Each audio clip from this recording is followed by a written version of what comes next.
Hello, welcome to the Millionaire Woman Show, where we'll be discussing leadership, business, and human potential, inspiring you to live rich from the inside out. Unlock your creativity, stretch out of your comfort zone, break through your barriers, take inspired action, and achieve epic results. Now, here's your host, two-time best-selling author, speaker, and certified executive coach, Deborah Kasowski.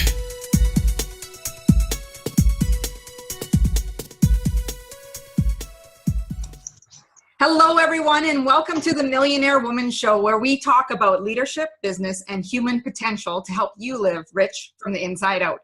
Today, I have a special guest. Kallon John is a copywriter and marketer. He's the marketing manager at Make Your Mark Training and Consulting, a company that has a 7-step process that helps entrepreneurs take their business to the next level. Kallon is a conversion expert, and his specialty is taking what's there, tweaking it to make it much, much better. And I am so excited because I happen to have a chance to be in your class.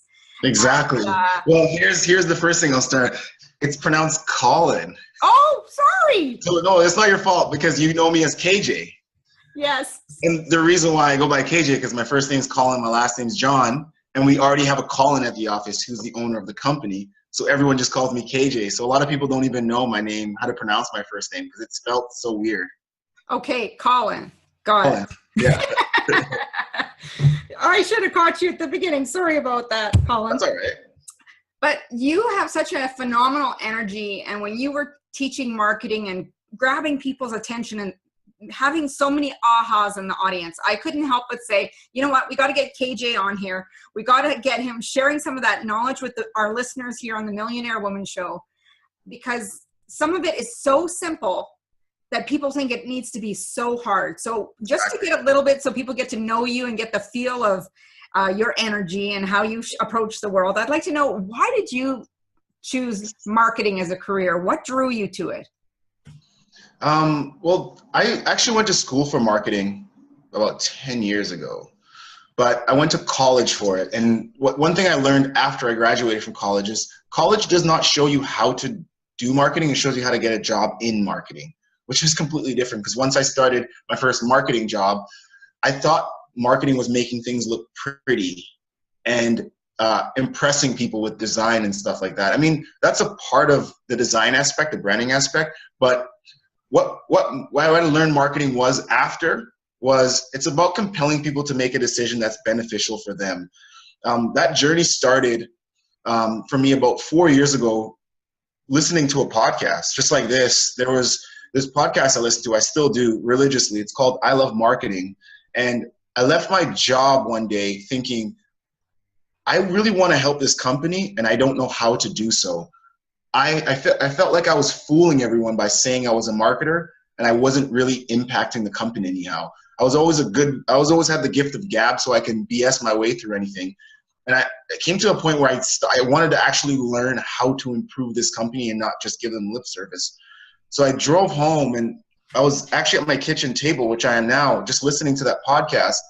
And the first episode was episode 101, 101 episodes in. It was called Is Branding BS or I Love Marketing and Brand. Right?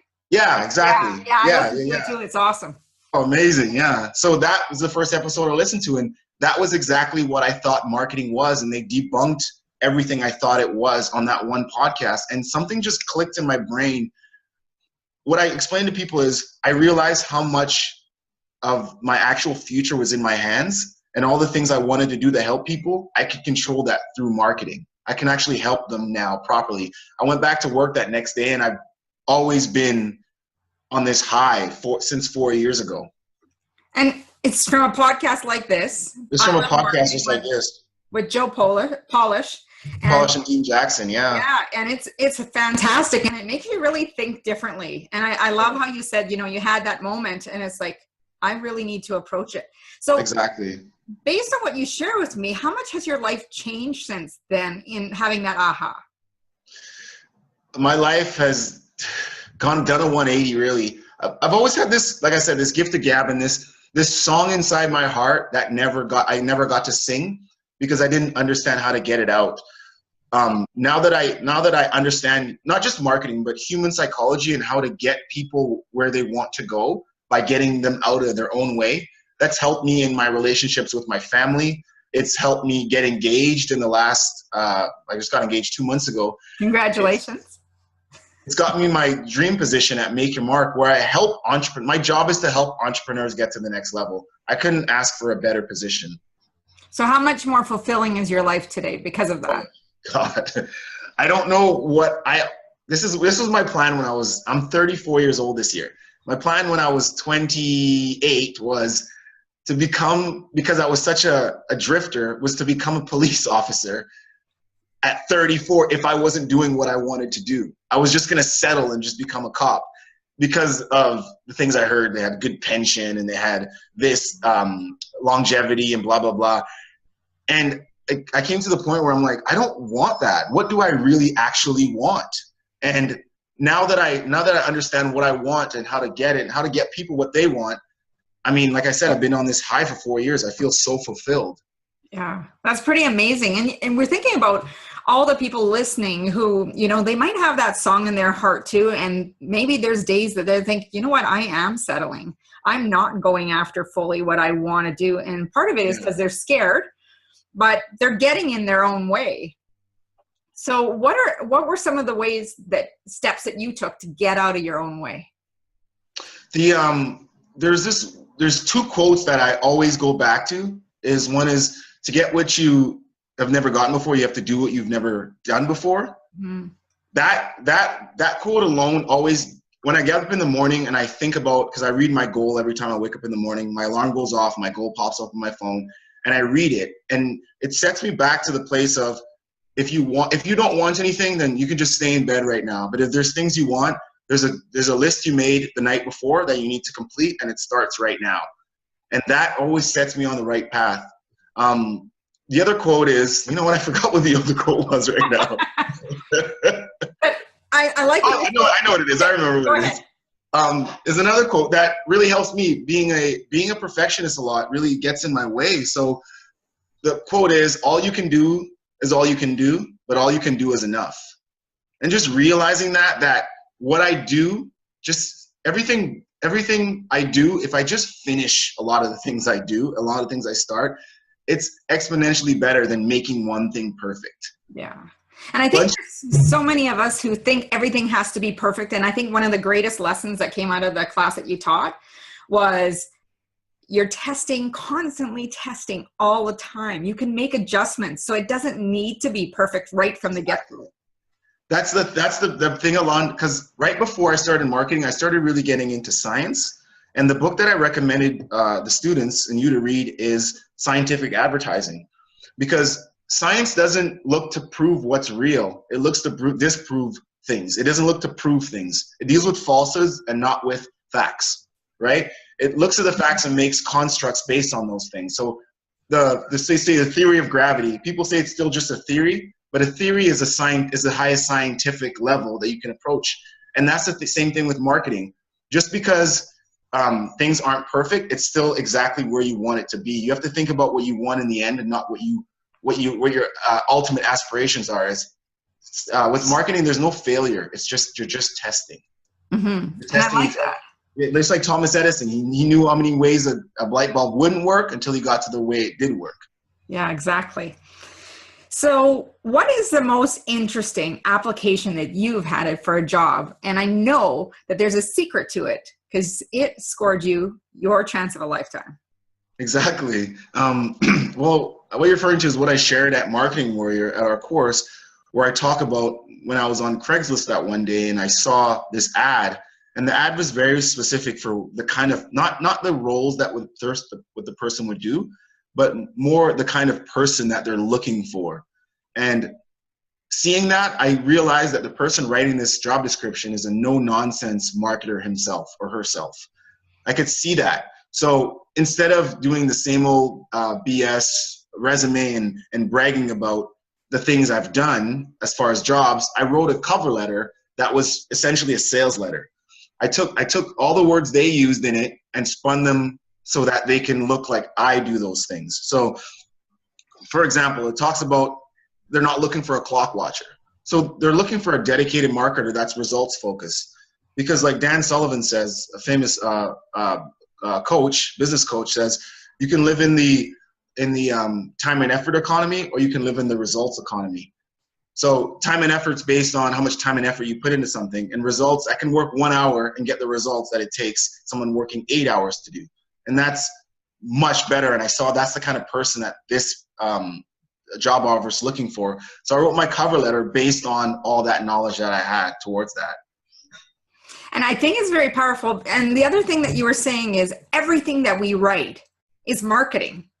Everything, the way we phrase it, who we're sending it to. So our website, our marketing materials, like our brochures, they're not meant to be just spilling out all these features and benefits. There's really some tactical things that people can be doing. Exactly. There's my general manager at work, her husband's a marketer, and he says, marketing isn't everything, but everything is marketing. And I love that. It sounds kind of stupid at first, but as you go deeper into it, you realize that, well, everything isn't marketing, but anything you do is actually getting other people to do the things that they want to do. Mm-hmm. Everything you do is that.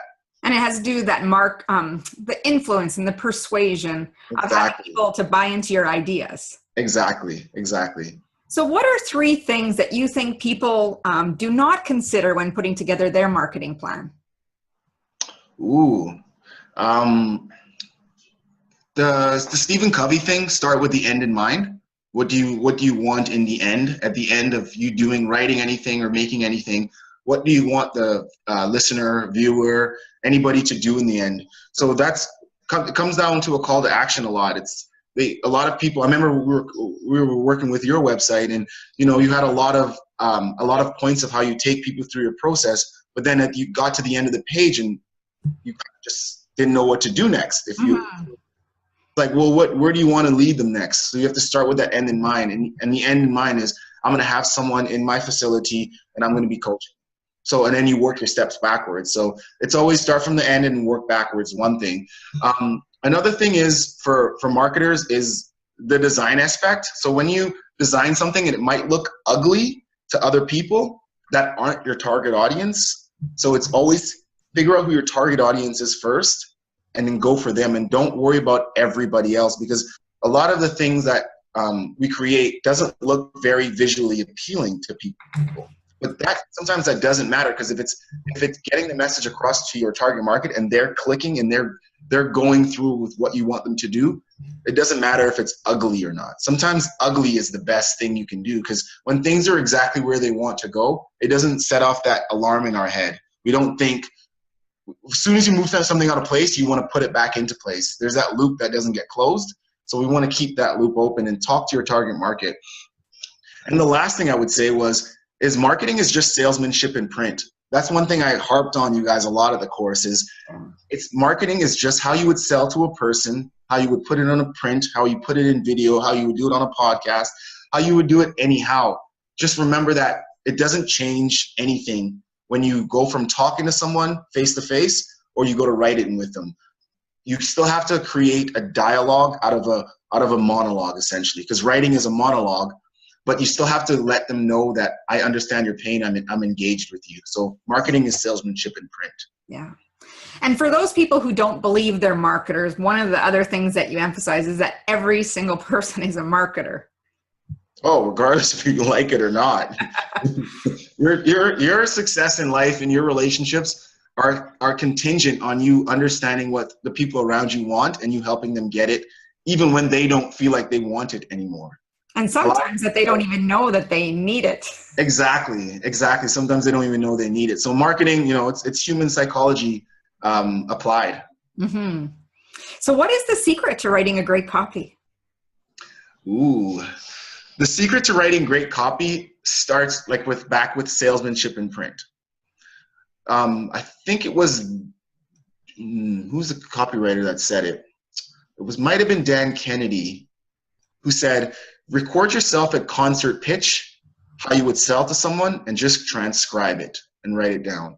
So if you walked up to someone to sell them, let's say a cell phone, you wouldn't just start blurting out the facts about the cell phone and how great the cell phone is and who Apple is or Samsung is or where the position is in the market and all that stuff. No, you would probably ask them questions first about themselves.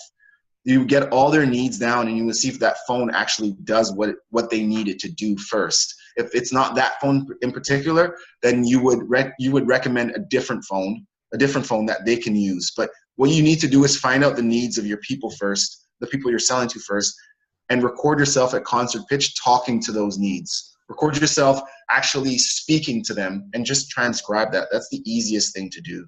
Yeah. And see, here's that simple tip that, Exactly. we think so hard, and it can be just as matter as you talking to someone and recording it and just transcribing that. Another thing I would add to that would be write to one person.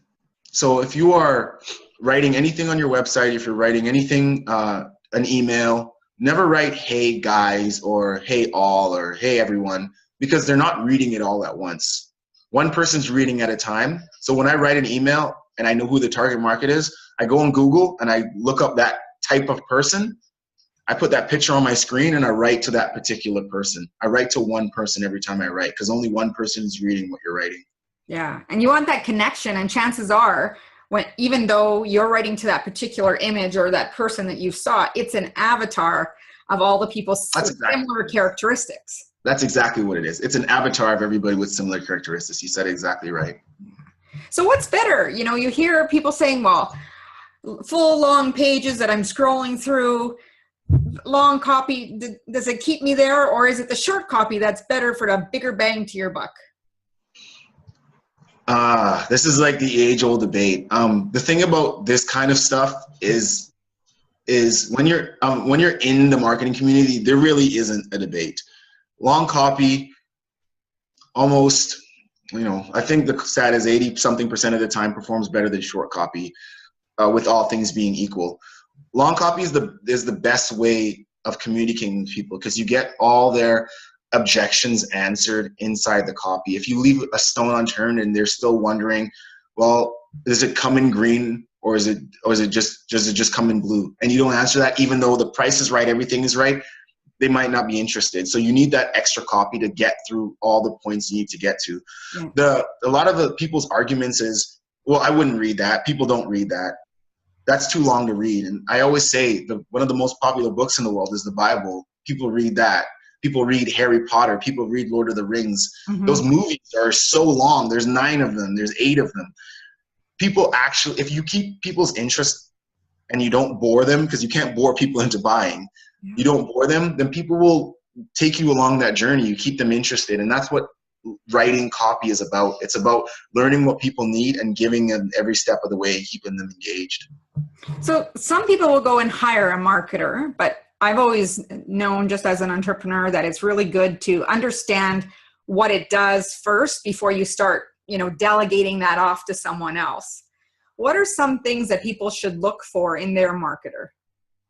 The things people should look for in their marketer, this is a great question, is what Dan Kennedy again said is 2 things you shouldn't abdicate, or you can delegate but not abdicate, is your checkbook and your marketing. So how the money comes in and how the money goes out. You should never abdicate that. So you yourself you don't have to be an expert marketer, but you have to know what you're doing and you have to know who you're hiring. You have to know why you're hiring them so you can actually be not in charge, but be in control of what's happening.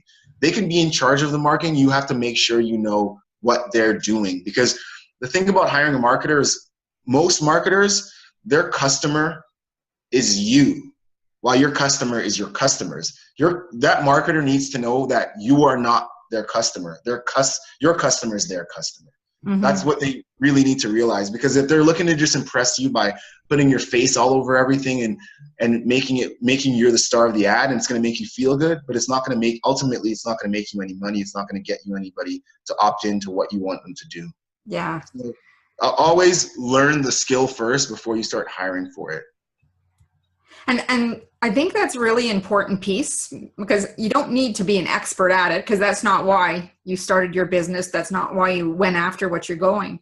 But learning how copy works, you can also work in partnership with that marketer and work toward your customer versus being two separate entities. Exactly. That person working toward you. So when it comes to marketing, the other thing that comes to my mind is, how do people get their newsletters to be open? You know, sometimes I'll get so many in my inbox and I'm like, oh, I can't believe I subscribed to so many. And then, you know, some will catch your eye, the headline, and some won't. And what is required that people grab their attention and say, I want to open that? Ooh, that's a really good question. That's something I'm figuring out right now myself. This is a kind of a two-part answer for me. So the actual headline, the subject line, and the headline of a sales letter is the most important thing. So the subject line, the whole point of marketing, let me say it this way. The whole point of marketing is not to make a sale. It's to get them to take the next step. And then that step gets them to take the next step. So when you get an email in your inbox, the first thing is the subject line needs to be compelling and grabbing. It needs to get to that pain right away of the prospect. So they need to just click open. That's the only job of the subject line. Now the headline in the body copy is to get them to read the actual copy itself. Read what you've written down. That copy is supposed to get them to click or call or do whatever you want them to do. The subject line is not of the email is not to get them to buy anything. It's to get them to open that letter, and that's it. So I would even Google. This is what I do a lot, is I Google subject lines and I R&D. I rip off and I duplicate the ones that are getting the best open rates for 2016 or 2017. What kind of headline? Is it a number in the headline? Is it a question? You have to put the person's name in the headline so they see their name.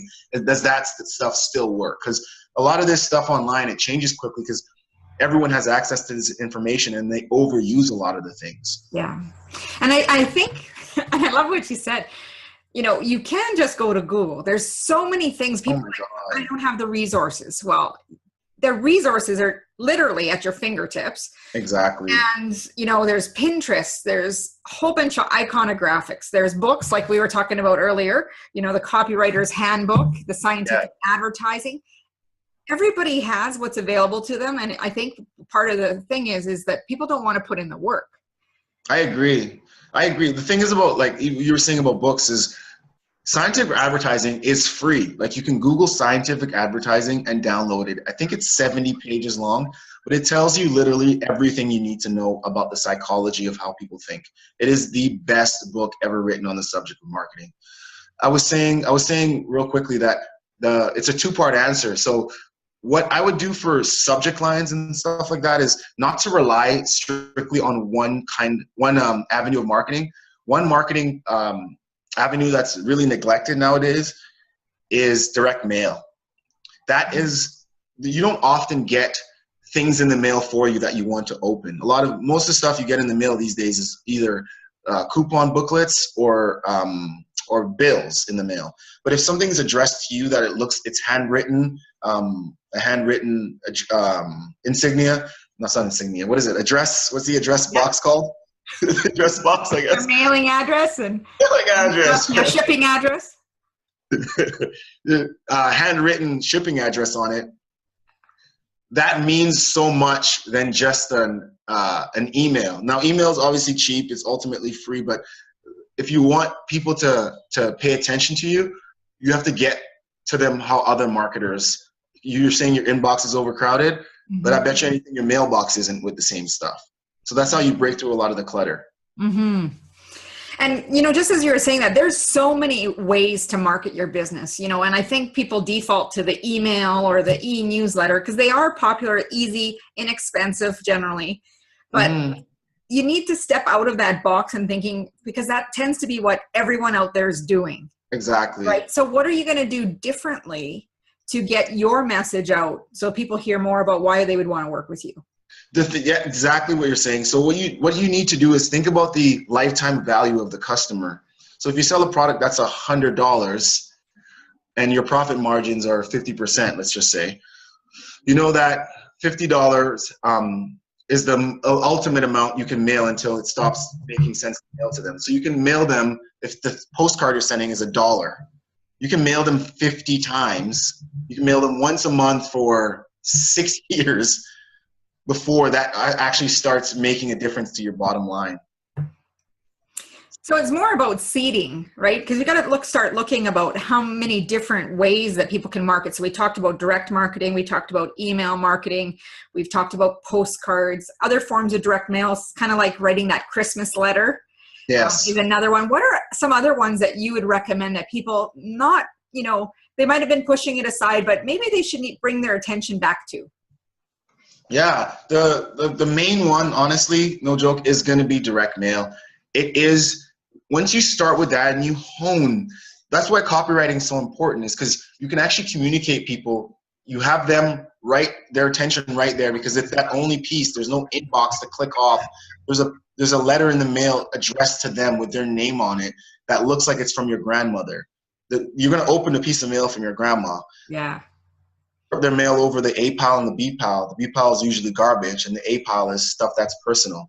Write a personal letter to someone asking them to do something, and make it from the heart, like you would talk to them like a person, like you would talk to them in person. And that goes miles and miles ahead of almost any kind of electronic marketing there is. Yeah. We do at Make Your Mark, we do a lot of Facebook advertising. That works very well for us. It can be a misleading thing, because you're thinking, Facebook. It's such a big avenue. I need to get in there. I need to figure out how to do this. The reason why it works for us is because we fill events of 200 plus people. So we need a quick way to get a lot of customers, because a lot of those people are going to fall through our funnel. Most business owners don't need that many customers. So the big things they can do is something simple like referral marketing. Talk to your customers you have now and ask them to get you more customers. Really, that's that easy. We have an amazing referral program at Make Your Mark. It's called our Ambassador Program. It works extremely well for us. Yeah. We planned a client appreciation event and just got them to invite 2 other guests to this client appreciation. My fiance right now today is doing a blow dry. She's a hairstylist. She's doing a blow dry class for her clients, and they're each bringing one of their friends to the blow dry class and how to properly blow dry your hair to get that salon look. She has 8 people signed up. They're each bringing a person. She's probably going to have 8 new clients by the end of it that are just like the target market, right? Wow. Just having an event for 2 hours. Yeah, that's awesome. Yeah. So it's very simple. And one of the things that I picked up is when you mail out that letter, don't have it printed off your computer and have it with your pasted address printed off from the printer. It needs to be handwritten if someone's really going to open it. And I'm like, exactly. Whoa, people think it's just so easy. I can just slide it through the computer. It's all preset. All the addresses will go on there. I put my little sticker on and away we go. But that's not it. That's too easy. If it's easy, then your competition's probably making it easy as well. So you have to do what's a little bit more difficult in order to get through the clutter. That alone, I think people will start doing differently. What is the number one thing that our listeners and viewers right now should be doing in their marketing that you think that will help them get to the next level? That's a really good question. Both of them are 2 things I just mentioned. First, I'll go back to the target market, is really defining who you're talking to. A lot of people say, well, my product's for everyone. Anyone can use my product.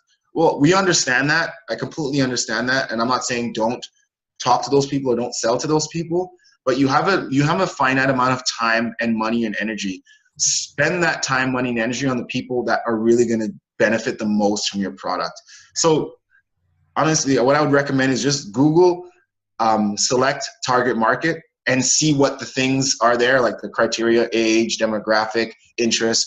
Get the demographic and the psychographic and fill those things out as much as you can based on your best customers now, and look to get more of those customers. Because if they're the ones who are paying you the most, that are the easiest to work with, and that get the most value from what you do, your only job now is to get more of those people. Those other people are going to come in that you have. They're going to come in how they come in. But if you want to get profitable customers that are going to love what you do and get the most benefit, then select them properly. Do that. Do the due diligence on that. Yeah. The second thing I would say would be the actual referral part of the marketing. Marketing is very sexy to create these crazy landing pages and these lead sources. the unsexy part of it is just talking to people. Hey, I really enjoy working with you, and I know you're getting a lot from my product. Is there anybody else in your life that is as nice and pleasant to work with as you, that also will get a lot from this product or service like you do?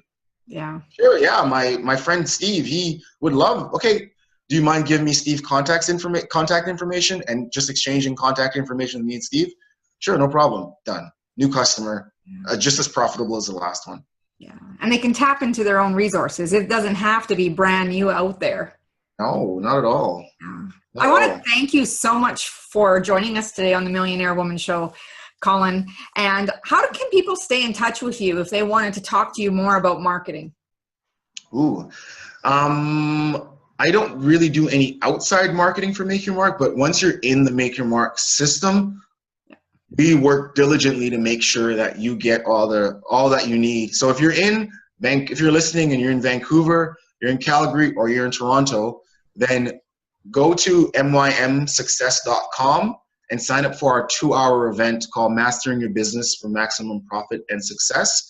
And come out to the event and just check out what Make Your Mark does. And if you want to go further with it, then I highly suggest you do, because Deborah could probably say that she's getting a lot of value from the program itself. Absolutely. I have been part of the Make Your Mark program. It's going to be coming up a year now. Wow. And phenomenal. It has challenged me in new ways, changed my marketing and also sales. And I know the next, because I am in a 2-year program, and I know the next year is even going to be even better. Exactly. So go check it out. If you want to know more, you're welcome to contact me. I'm happy to share. And I have a special number code. If you want to contact me, I am happy to share with you. It's 22647, and let them know that Kallon and I have sent you there, and you'll have a chance to hear KJ share the marketing warrior with you, because he's phenomenal. Thank you. And thanks again, KJ, for coming on the show.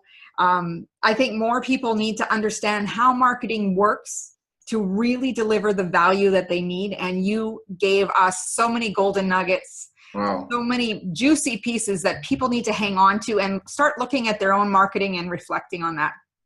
Thanks a lot, Deborah. Appreciate what you do. Oh, thanks so much. Well, everyone, that's a wrap for the Millionaire Woman Show today. So we would love for you to go over to iTunes, give us a 5-star high five, and write us a review. Email us. Let us know how this podcast has impacted the way you do business, your leadership, or how it's impacted your life. Or send me an email at deborah@deborahkozowski.com and share with us. We would love to hear from you. Even a video testimonial, as I've known from KJ there, that would be fantastic. Share it with us on social media. Let us know how this show has transformed for you. As Mahatma Gandhi says, be the change you wish to see in the world and make today great. Take care, everyone.